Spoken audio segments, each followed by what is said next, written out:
समुद्री जल खारा क्यों होता है? आप सोचे हैं आपका पसीना कैसा रहता है? नमक। देखिए, अगर कोई समुद्र बहुत बड़ा है तो उसका पानी ज्यादा खारा नहीं होगा, अगर कोई समुद्र छोटा है तो उसका पानी खारा होगा। महासागर का जितना भी जल होता है खारा होता है, हम उसे पी नहीं सकते। अगर पिएंगे तो फिर हमारे शरीर में बीमारी आने लगेगी, डिहाइड्रेशन होने लगेगा, वो पानी जल्दी देर तक रहता नहीं है शरीर में, वो खारा पानी होता है। दूसरा, उसमें ज्यादा देर तक रहेंगे तो चमड़वा छोड़ा देता है आपला, बहुत ज्यादा उसका पानी क्या होता है? खारा होता है। ठीक है, अब समझिए ध्यान से, समुद्री जल खारा क्यों होता है? क्योंकि नदियां नमक को ले जाके समुद्र में गिरा देती हैं। हमारे अगल बगल के वातावरण में नमक बहुत ज्यादा है। आप सोचे हैं आपका पसीना कैसा रहता है? नमक। अभी पसीना जाता कहाँ है? जब तक नहाते नहीं है तब तक कहीं नहीं जाता है।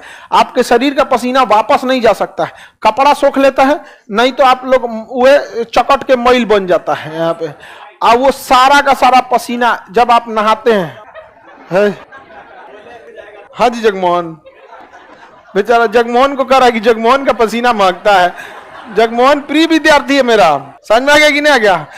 जगमोहन एकदम प्रिय विद्यार्थी है। अब ध्यान से समझिए, हमारा पसीना कैसा? नमकीन।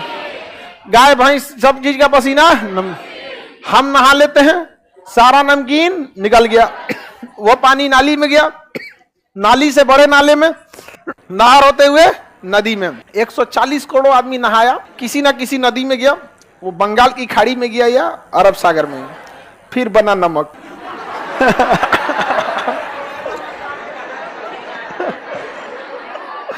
वो नमक कहाँ है?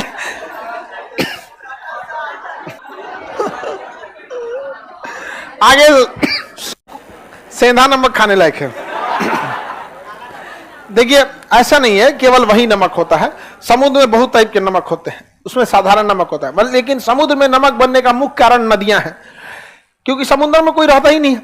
इसलिए गली मोहल्ला बकोट वकोट के कहीं ना कहीं से क्या लाती हैं सर? नमक वमक लेके आते हैं, ले आके उलाट देते हैं क्या समुद्र में, और समुद्र को कहीं जाना नहीं है, वहां पे उसका पानी क्या हो जाता है? खारा।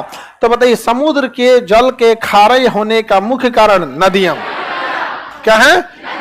नदियां हैं। देखिए, अगर कोई समुद्र बहुत बड़ा है तो उसका पानी ज्यादा खारा नहीं होगा, अगर कोई समुद्र छोटा है तो उसका पानी खारा होगा, ज्यादा हो जाएगा खारा। अटलांटिक महासागर का खारापन 35 है। कितना है? प्रशांत महासागर का है 31। कितना है? 30 है। कितना है? ना 31। कितना है? 31। हिंद महासागर का इस तो नहीं, इसका 36 है। हिंद महासागर का 35। हिंद महासागर का 35। चलिए अब ध्यान समझिए, जितना बड़ा सागर रहेगा उसका खारापन उतना कम रहेगा। इसका परसेंटेज ऐसा साइन होता है, 2 लगा दिया जाता है खारापन का। तो बताइए, प्रशांत महासागर का खारापन 31, अटलांटिक का 36, हिंद महासागर का 35। हिंद महासागर का सबसे खारा महासागर प्रशांत महासागर, सॉरी अटलांटिक महासागर, सबसे ज्यादा खारा अटलांटिक। जिसका रीजन समझिए अब आप खुद से, इधर से भी नदियां इधर गिर रही हैं, इधर की भी नदियां इधर गिर रही हैं, इस साइड की नदी इधर, इस साइड की नदी इधर, चारों ओर से उलाट दिया इसी में ले आके, इसका पानी क्या हो गया? खारा। हिंद महासागर का खारापन 35। देखिए, ये सारा नदी जितना इधर से आ रहा है ना, सब इसको क्या बना देगा? खारा बना देता है। प्रशांत महासागर इतना बड़ा है कि कितनों खारा कीजिएगा वो पंचुचुरे लगता है, क्योंकि सबसे बड़ा महासागर है। तो महासागरों में सबसे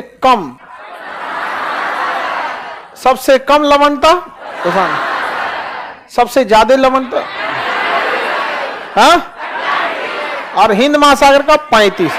तो हिंद महासागर की लवणता को ही हम महासागरों की औसत लवणता मान लेते हैं। तो महासागरों की औसत लवणता 35।